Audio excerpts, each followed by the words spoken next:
Olá, eu sou Helena Farias e nesse vídeo eu quero conversar com você sobre o que nunca você deve fazer em uma publicação acadêmica. O que será? Está curioso? Curiosa? Então vamos lá, direto ao ponto. Primeiro fato que você não deve cometer na sua produção acadêmica é: não envie o mesmo material idêntico para mais de um local. Como assim enviar o mesmo material para mais de um local? Bom, você produziu um artigo em que foi submetido a uma revista, não envie esse material para mais nenhum lugar. Aguarde a resposta da revista. Aguarde o parecer, se ele foi aprovado, reprovado ou se vai ser solicitado alterações no seu texto. Depois que a revista responder e caso eles não aceitem o seu material, aí sim, você pega o seu texto e envia para um outro local, sem problema algum. Mas não faça duas submissões ao mesmo tempo. Por quê? Principalmente quando a gente está falando de revista científica, as revistas elas precisam submeter artigos inéditos que não tenham sido publicados em outros lugares. Dessa maneira, eles vão fazer uma pesquisa para verificar se esse material já foi vinculado em alguma outra plataforma, fazendo com que o seu texto, caso tenha sido publicado em algum outro momento, ele seja reprovado. É claro que as revistas, elas, em geral, demoram para responder.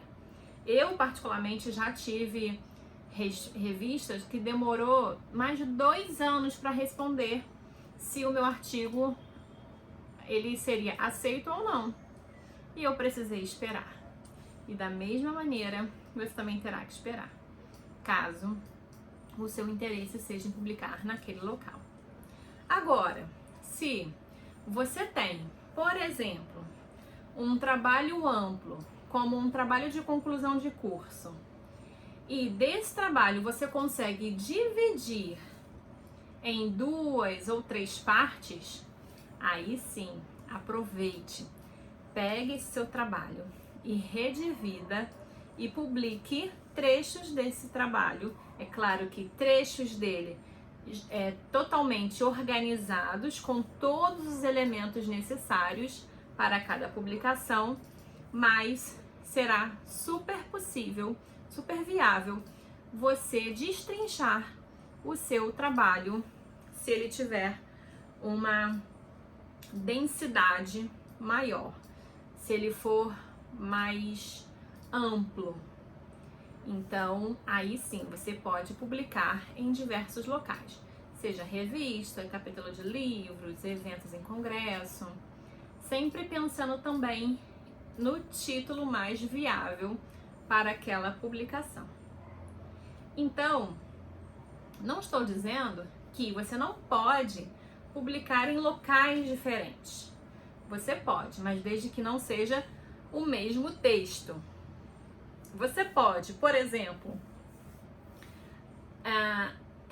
pegar um texto seu que já tem sido publicado, reorganizar esse material com algumas outras referências teóricas, uma outra análise metodológica, que certamente vai trazer outro resultado. Você pode reorganizar esse material e publicar novamente, desde que também você se atente a transformar para o objetivo e as respostas que estejam mais apropriadas ao novo trabalho, ao novo título. O segundo erro que você não deve cometer na sua publicação acadêmica é cometer plágio. Sim, plágio é crime. Plágio não pode ser realizado. Não é bem visto na sociedade acadêmica. Cometer um plágio significa infringir uma lei, que é a lei número 9.610 de 1988, da Lei dos Direitos Autorais. Então não infrinja essa lei. E existem alguns tipos de plágio, como nós vamos, eu vou listá-los aqui e exemplificá-los, como é que você pode, como é que normalmente ele aparece e como é que pode ser evitado. O primeiro deles é o plágio integral. É aquele autor que copia exatamente aquilo que ele verificou em outro texto. Ele seleciona tudo aquilo que ele quer, copia e cola no seu texto, sem fazer nenhum tipo de modificação, nenhum tipo de ajuste.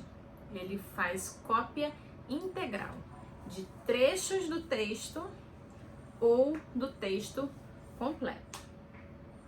Existe ainda o plágio por meio de paráfrase sem indicação da fonte.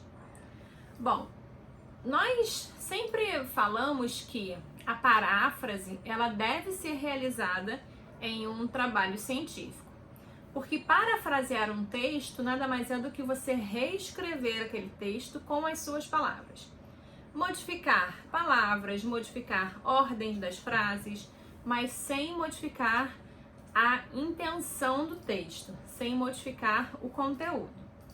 Então a paráfrase ela é muito bem-vinda na publicação acadêmica, desde que você indique a fonte de onde você retirou aquela informação. Então como é que você cita nessa paráfrase? Ao final da frase, você coloca entre parênteses o sobrenome do autor, vírgula e o ano de publicação daquela obra, fecha parênteses. Assim, você está indicando de onde foi retirada aquela informação, que não foi uma cópia integral, você reescreveu com as suas palavras. Porém, se você só reescrever e não colocar de onde foi retirado, isso é plágio. Outro tipo de plágio é você mencionar dados demográficos, dados estatísticos, qualitativos ou quantitativos, sem indicar a fonte. Uau, você encontrou uma tabela, um gráfico, uma informação valiosíssima sobre os dados estatísticos, mas você retirou essa informação de onde? Se você não colocar de onde veio esse informe, você estará cometendo um plágio. Porque o plágio nada mais é do que a cópia de informações. Mas, se você copiou essas informações e indicou de onde você retirou, você está fazendo da maneira correta. As citações corretas dentro das estruturas da escrita acadêmica. Então, sempre após apresentar os dados estatísticos, indique qual foi a fonte da sua pesquisa. Seja ao final do parágrafo, semelhante à forma como eu acabei de dizer da paráfrase, ou você, se for uma tabela, uma imagem, uma figura, você coloca abaixo da representação como fonte, 2 pontos, coloca o autor, vírgula e o ano. Dessa maneira, você estará coberto da sua escrita acadêmica. Uma outra forma de plágio é o mosaico de plágios. Como é que é isso? É o aluno achar o seguinte: ele retira um parágrafo de um texto, um parágrafo de outro texto, um outro parágrafo de outro, e ele vai retirando trechos de diversos textos para construir o texto dele. Isso nós chamamos de mosaico de plágio. Da mesma maneira que, se você copiar o texto na íntegra do autor, se você copiar trechos do texto dele, também é plágio, se você não citou de onde foi retirado. Tudo aquilo que você retirar de informações, obter informações, sem mencionar a fonte, é plágio. Uma outra forma de plágio é o autoplágio. Uau, como assim? Exatamente, é você copiar trechos de algum outro texto que você já tenha escrito e apropriar-se novamente daquela escrita e incluir no seu novo texto. Isso chama-se de autoplágio. Você está plagiando a si mesmo. E isso é plágio. Por mais que você tenha escrito aquele assunto, você precisa referenciar da mesma maneira. É claro que você vai referenciar a si mesmo. Uma outra fonte de plágio é você fazer cópias de imagens, figuras, gráficos, fotografias de outros autores que não tenha sido autoria própria. Inclusive de imagens do Google, da internet. As imagens que estão lá no Google, por exemplo, muitas delas têm direitos autorais. Elas têm autoria. Ela não pode simplesmente você acessar o Google, escrever uma palavra, encontrar uma imagem e se apropriar dessa imagem sem citar a fonte da imagem. Se você colocar de onde foi retirado, tá tudo ótimo. Agora, se você não mencionar a fonte, tá tudo errado. Isso é plágio. Para resolver essa questão, existem alguns sites que disponibilizam imagens gratuitas, como por exemplo Pixabay, Pixabay. Esse é um site em que todas as imagens que você pesquisar naquele banco de imagens, elas são gratuitas. Então, procure esses bancos de imagens, pesquise esses bancos de imagens. Por exemplo, também, se você usa o Canva, nele também estão lá, é possível encontrar diversas imagens gratuitas do banco de imagem deles, principalmente se você for um assinante da plataforma. Você terá acesso a mais imagens. Existe ainda uma outra forma de plágio, que é com fontes inexistentes. São aqueles autores que criam, dentro da sua ilusão, dentro do seu fantástico mundo de Bob, fontes que não existem para aquela publicação. Então, isso também é errado dentro da publicação acadêmica e é cometido como plágio. Uma outra coisa muito importante que você não deve fazer na sua publicação acadêmica é comprar de alguém que escreveu para você. O seu texto deve ser de sua autoria, da autoria do seu grupo, dos autores que você mencionou que elaboraram, que confeccionaram aquela produção, e não de um terceiro que teve ganhos financeiros construindo aquele trabalho. E aí você pode estar se perguntando assim: uau, tudo isso é plágio. Como é que as editoras, as revistas, os professores encontram os textos plagiados? E nós temos algumas ferramentas para utilizar com esse objetivo. O primeiro deles é o próprio Google. Se você selecionar um texto e colocar lá no Google, certamente, se esse texto tiver sido copiado, você vai encontrar a fonte dele. Mas existem outras plataformas que são mais profissionais na investigação desses plágios, como por exemplo DocXWeb, CopySpider.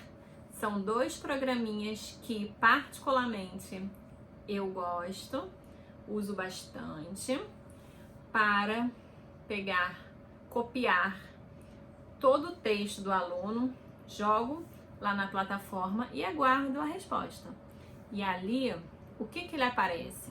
Ele nos emite um relatório dizendo o percentual de plágio daquele texto e, ainda mais, qual foi o trecho encontrado na internet e aonde ele encontrou. Então, todos os trechos que foram identificados na internet, ele consegue encontrar. Eu, por exemplo, gosto de estimular com que os meus alunos conheçam essas ferramentas de busca de plágio. Por quê? Por vezes nós acabamos ficando viciados no nosso próprio texto.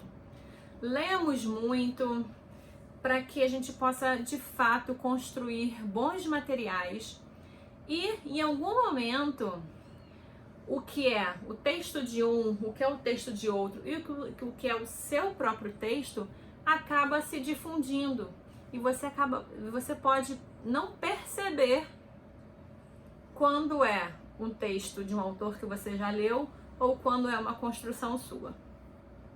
Então, eu sempre estimulo que os meus alunos passem o seu próprio texto nesses farejadores de plágio.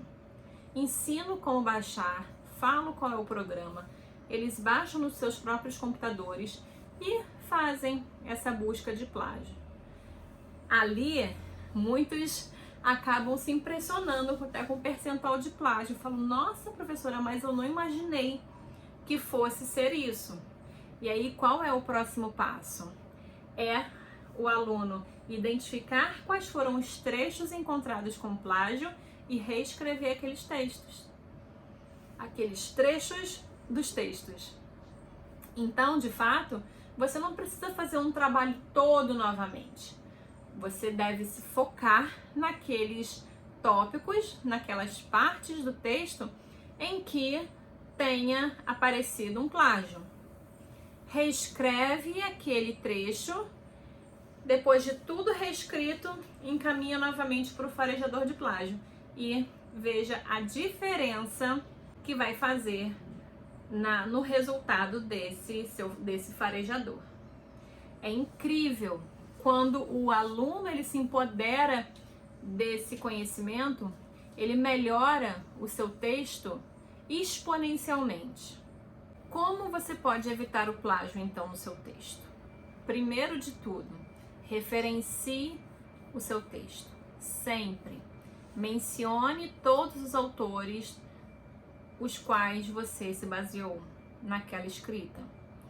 Todos os autores dos quais você encontrou dados importantes para a produção do seu material. Sempre, sempre e sempre. Então, se o conteúdo não é seu, mencione quem foi o autor que produziu. Atribua a propriedade intelectual para o autor.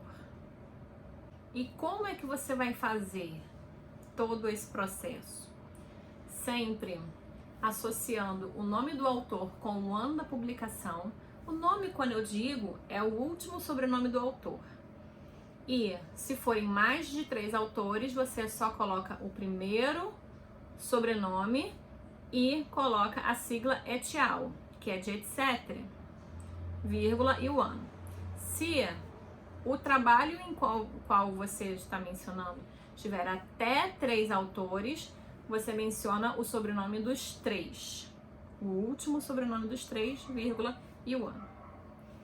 Feito isso, feita essa etapa, lembre-se de colocar esse autor lá nas referências bibliográficas. Então é dessa maneira que você estará se resguardando contra o plágio.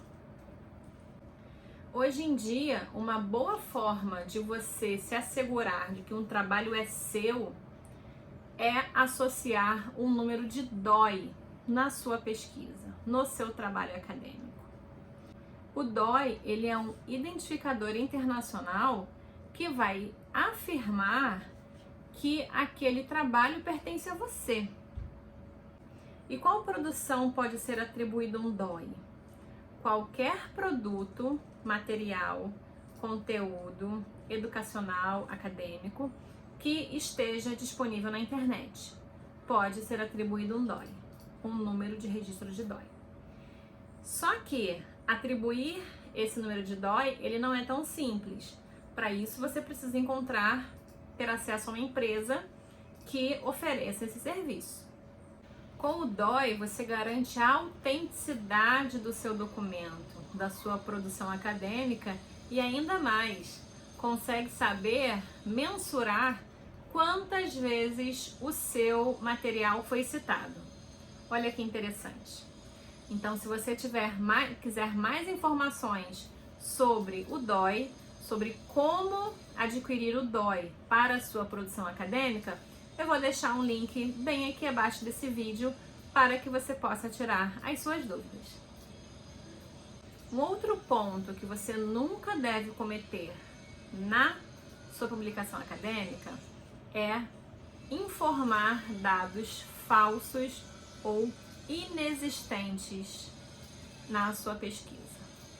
Ou seja, você inventar dados, você dizer que fez algo e não fez, você de forma aleatória apresentar dados fictícios.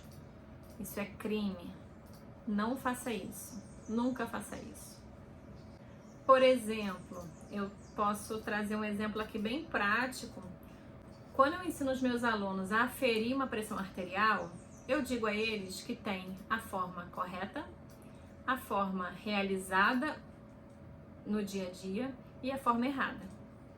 A forma correta é a que o Manual do Ministério da Saúde preconiza, a Sociedade Brasileira de Cardiologia preconiza que existe uma técnica correta para aferir a pressão arterial. A utilizada no dia a dia é o que muitas pessoas veem, é o que muitos fazem na prática, na correria do dia a dia do plantão, do dia a dia do serviço, que não necessariamente é a técnica exata o que o Ministério da Saúde diz, porém é uma técnica aceita. Mas existe a técnica errada, que é aquela em que porventura o profissional não conseguiu ao escutar e ele inventa um valor de pressão arterial para o paciente. Ou então aquela equipe que está com o serviço lotado e olha para os pacientes e fala assim: todo mundo, quem estiver bem, está com pressão 12/8. Inventa um valor de pressão arterial. Essa é a pior conduta que um profissional pode realizar, pode desenvolver. Então, inventar dados é algo que você não deve realizar, não deve passar pela sua cabeça. Bom, tópicos que você nunca deve realizar em uma publicação científica. Vamos recapitular? Não envie o mesmo material para diversos lugares, não cometa plágio e não divulgue dados ou análises falsas. Fugindo de todos esses pontos, você estará no caminho certo para a produção do seu texto. Se você tiver alguma dúvida, alguma pergunta, deixe sua mensagem aqui nos comentários. Se esse vídeo foi interessante para você e pode ser para algum colega seu, encaminhe, recomende, que ele pode ajudar também seu colega. Nos vemos então no próximo vídeo. Tchau!